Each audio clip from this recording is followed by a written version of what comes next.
Right now, NBC 26 live at 5. The green and gold fall on the road to the Carolina Panthers. Plus, lawyers for President Trump's transition team say Robert Mueller obtained unauthorized access to thousands of emails.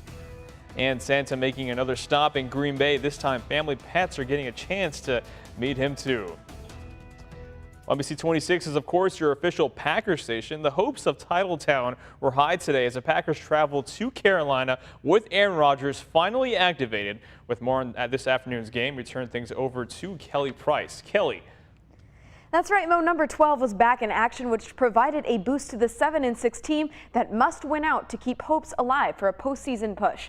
Carolina was up 7-0 early, but Aaron Rodgers and company counter with an 11-play, 75-yard drive capped with this 13-yard touchdown to Davante Adams for a 7-7 tie. Panthers put a field goal on the board, and then we get a flash of some of that Rodgers magic. He's going down and dumps this one off to Randall Cobb, who stops and starts his way into the end zone. Packers take that 14-10 advantage into the break. Carolina back on top 17-14 to start the second half. Packers trying to counter, and oof, that's bad. Rodgers' second pick of the game, and Adams is leveled on an illegal blindside hit that sends him into the concussion protocol for the rest of the game. Packers down to 31-17 when Rodgers finds the other Rodgers, Richard that is, 24 yards to pull within one score. With less than 3 minutes to play, they try the onside kick and recover it. But Rodgers' pass to Geronimo Allison on the next play is fumbled, and Carolina takes over, assuming the victory formation and a 31-24 win. With more on the game, we turn now to Charlie Sakaitis, who is live in Charlotte for us. Charlie. Kelly, by the skin of their teeth, the Brett Hundley-led Packers won just enough games to make it possible for Aaron Rodgers to come back and play today. But this was a rough landing spot here in Carolina. Rodgers threw 3 interceptions. The defense gave up 31 points, and that all but ends the season for Green Bay. Well, it's not the fairy tale that we were hoping. As I lay in that surgery bed 8 weeks ago, thinking about this moment, obviously saw it going a little differently. But I'm proud of our guys for the way they played the last few weeks. Today, disappointed. I didn't play very well. Obviously, I hold myself to a high standard. Expected to play well. It's good defense, but I made too many mistakes, and even still, we had a chance there at the end to come back and tie it. Thought Aaron did a lot of good things. I thought he competed just like he always does. Obviously, when you look at our, the stat line, I think stating the obvious, it's hard to overcome, being -4 in the game. Now, there is still the slimmest of possibilities that the Packers could make the postseason, but that could evaporate by Monday night. Atlanta would have to lose to Tampa Bay to keep any chances alive. And that one slim chance may be the reason that both Mike McCarthy and Aaron Rodgers neglected to say whether or not Aaron will play any more games the rest of the season. The Packers just have 2 remaining. From Carolina, I'm Charlie Sakaitis, keeping you connected for NBC 26. Thank you, Charlie. That's all we've got for now, but I'll be back later on in sports for more post-game coverage. See you then. Back to you, Mo. All right, thank you so much, Kelly. Well, fans have been excited about this game all week, and plenty of people watching from the comfort of their own home or even just out and about. That's where we have NBC 26's Sarah Taylor. She's going to be live at Stadium View Sports Bar and Grill in Ashwaubenon. Sarah, how's it going out there? Mo, fans I spoke with say they were excited for the return of Aaron Rodgers and getting a chance to watch him play again.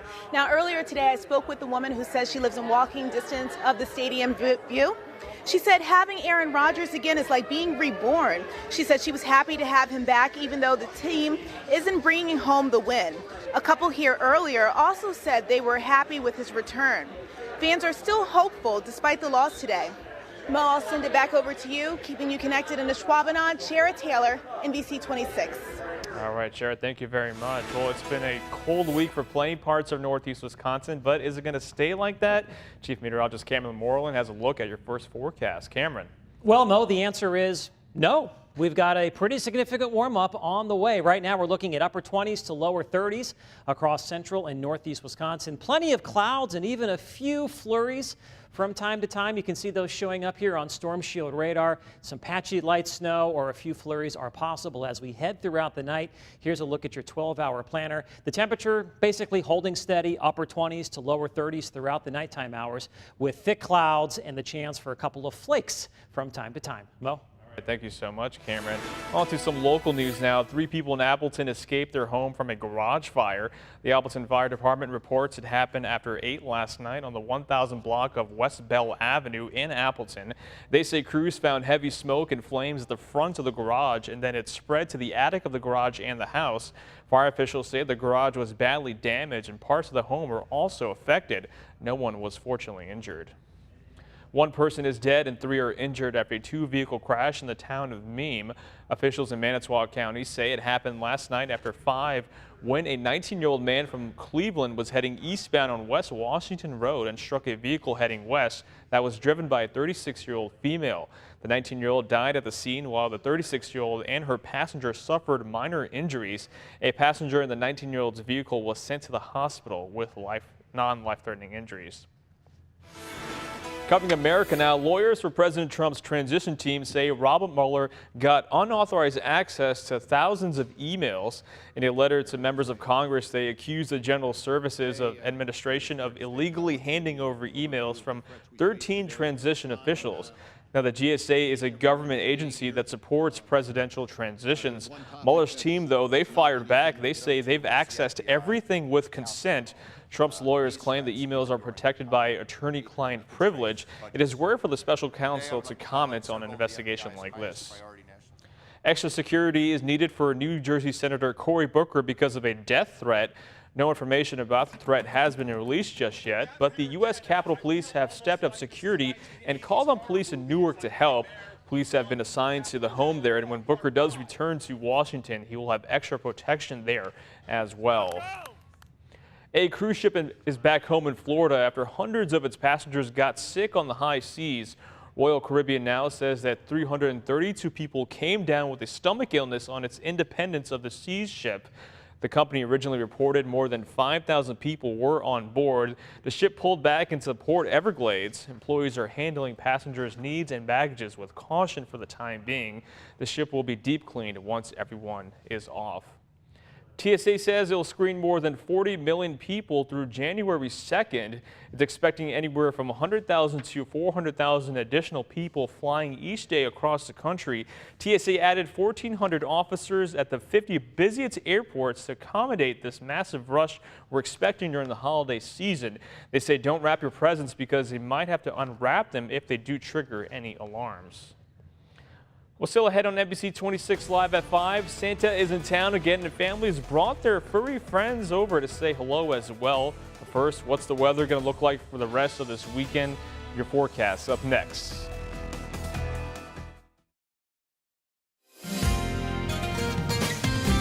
And now, your Storm Shield forecast with NBC 26 Chief Meteorologist Cameron Moreland.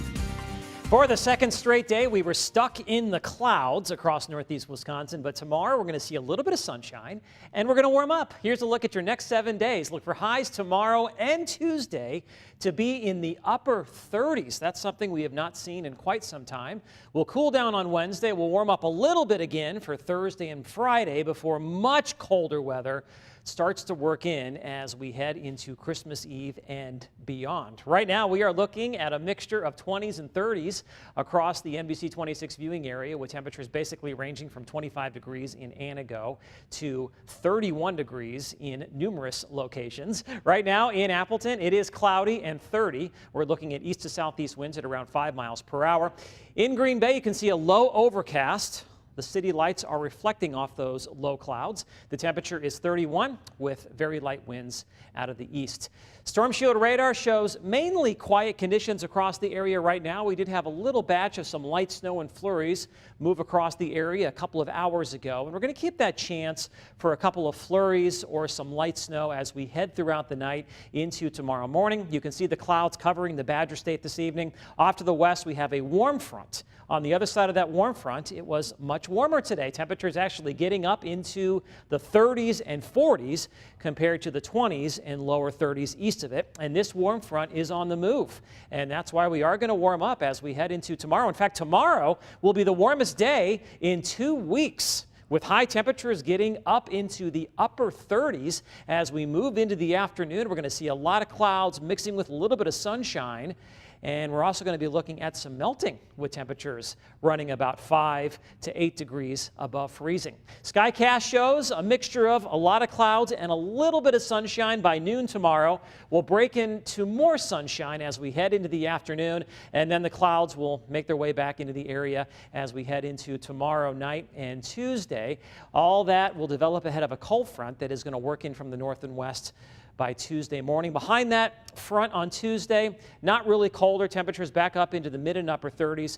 The colder air will arrive on Wednesday. So tonight, look for cloudy skies and nearly steady temperatures. A few flurries are possible from time to time. Overnight lows will be in the upper 20s to lower 30s. Tomorrow, lots of clouds initially and then breaking into some sunshine by the afternoon. It also turned breezy. It's going to be a mild day with highs running about 10 degrees above normal for this time of year. On Tuesday, we'll see sunshine giving way to clouds. It'll be windy. High temperatures will be in the mid to upper 30s. Colder weather on Wednesday, highs in the mid 20s, and then things get a lot more interesting. It looks like the first big storm of the season moving across the central part of the country. It'll arrive on Thursday and then continue into Friday. Initially, it looks like we're going to see some snow. On Friday, that snow could mix with a little bit of rain or some sleet, especially across southern sections. Behind that big storm, we will see colder weather push in for Saturday. Much colder weather for Christmas Eve with the chance for some more light snow. And then it looks like frigid conditions will push in for Christmas Day and beyond. We're talking about high temperatures potentially only in the single digits above and below zero. But first things first, we've got some warmer weather, and then we have the potential for a significant snowfall as we head into Thursday and Friday. And of course, we'll fine-tune the forecast as we get a little bit closer. But if you do have travel plans on either Thursday or Friday, you need to keep that in mind. Inside. But the good thing is we do get a little break, especially with the next couple of days. We can enjoy some nicer weather. Yeah, a little bit of sunshine, and we're going to melt some of that snow as well. I like it. Thank you so much, Cameron. We'll still ahead NBC 26 live at 5. Even with this very busy schedule, Santa making stops in northeast Wisconsin. Plus, a local trucking company employees coming together and hosting a bike drive for kids, coming up right after the break. And thanks for staying with us. It's a time of the year where children get to meet Santa, and today furry family members also got their turn. Santa Claus stopped by the Salvation Army Kroc Center in Green Bay. Families brought their furry friends for Pet Day. Owners even got to snap a few pictures with him as well, putting everyone in the holiday spirit.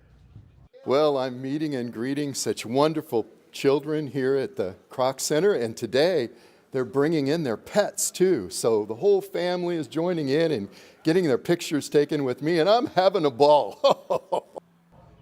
And a portion from the picture sales will go to the Salvation Army Kroc Center. And some children in northeast Wisconsin got an early Christmas present this morning. The trucking company Contract Transport Services gave away bikes to children in northeast Wisconsin who need them. Those bikes are donated by employees as a partnership with Foundations Health and Wholeness and the Brown County PALS program.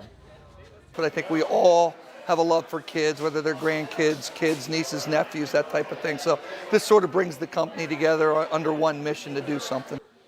And this was the third year CTS has hosted the drive. And the Green and Gold already looking ahead for next Saturday's game against the Vikings. Before fans settle into those seats, though, the Packers are looking for up to 600 people to help shovel Lambeau Field on Monday morning. They say you must be 18 years or older. You'll get $10 an hour, and the Packers will also provide the shovels. Well, coming up in sports, more on the Packers' tough loss in Charlotte, and Charlie Sakaitis is live from Bank of America Stadium with the latest. Stay with us.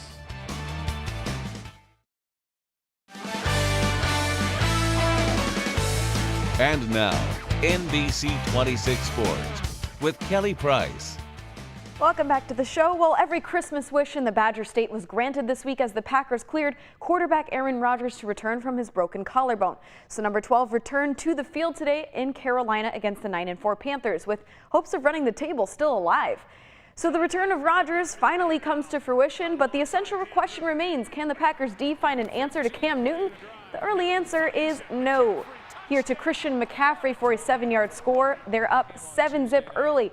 But while Rodgers can't play defense, he can do this. An 11-play, 75-yard drive capped with this 13-yard Davante Adams touchdown.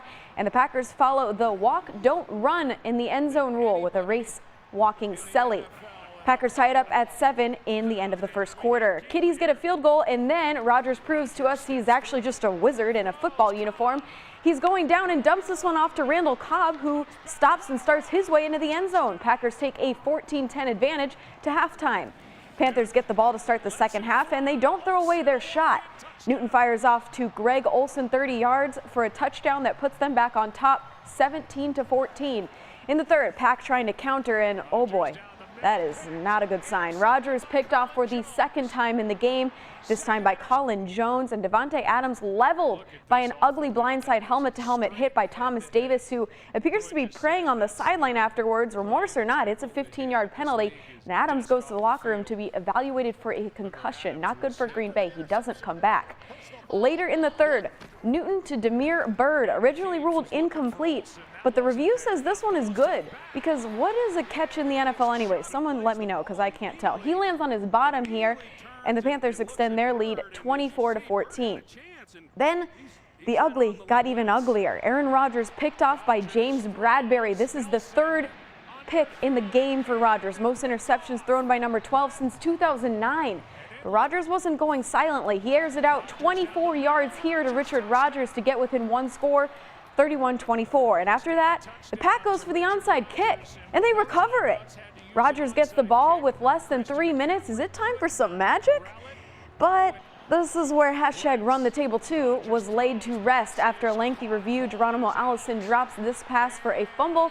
Carolina takes over with less than 2 minutes to play, and that's all she wrote. Final score, 31-24. For more, we go now to sports director Charlie Skidis, who's live from Bank of America Stadium. What's up, Charlie? Kelly, as you just explained, the Packers battled every step of the way in this game, and despite those 3 interceptions by Aaron Rodgers, they still had a chance to tie this one up late in the contest, but the fumble by Geronimo Allison sealed the game, may have sealed the season, and that made for a somber locker room after the final whistle. Tough. Felt like we could have pulled that one off, just made that play. We live to fight another day. We just disappointed, you know. Shoot, nothing really else I could really say about it. We just disappointed, but, you know, we still got 2 more games, I think. Finish the rest of the season. Finish it strong, you know. I mean, we love football, so, you know, we just gonna finish strong. I haven't gotten there yet. So, you know, as a football player, I think everyone's week by week, and that's how we're programmed. I think that's how we live our life pretty much. And, you know, it's obviously part of the situation we're in. But we still got two games to go out and do our job, and that's play football and hopefully get 2 wins. If the Packers do miss the playoffs, which at this point it certainly appears is what's going to happen, it'll be the first time that they've been on the outside of the postseason in 9 years. Keeping you connected from North Carolina, I'm Charlie Sakaitis for NBC 26. Thank you, Charlie. We'll see you after the break for some final thoughts from Charlotte. See you guys after the break as well. Thanks for staying with us. Before we go, Charlie Sakaitis has some final thoughts from Charlotte. Charlie. Guys, the Green Bay Packers are so used to seeing Aaron Rodgers hop in the phone booth, put on the Superman cape, and then come out and be the hero that you almost don't know what to do when that's not exactly how it played out. But in this case, perhaps it was just too much to overcome. Aaron Rodgers was healthy enough to play, and he did play well at times, but not to the standard that we're used to seeing Aaron Rodgers play at. He had those 3 interceptions, very uncharacteristic. So perhaps the story of this year is that while Rodgers did come back, he wasn't quite 100%. And without being 100%, Aaron Rodgers can't quite be Aaron Rodgers. And Cameron, we'll hand it over to you for final weather. I had to cover my eyes every time it looked like he was going to get hit. I just could not take it. So I'm so glad to see that he got off the field. That's what matters. That's what gets. Yes, Right. exactly. Happy to see him back and happy to see that he walked off the field. All right, here's a look at your day planner for tomorrow. Lots of clouds early, maybe a flurry. Then we'll start to see a few peaks of sunshine as we move into the afternoon. Some of that snow is going to be melting out there with high temperatures in the upper 30s. We'll continue to have mild conditions as we head into the early part of the week. And then much colder weather is going to start to push in here as we head into next weekend. By Christmas Day, probably only in the single digits for highs. Oh, man. Well, thank you so much for watching NBC 26 live at 5 and staying connected with us. Join us back here at 10. Have a great night.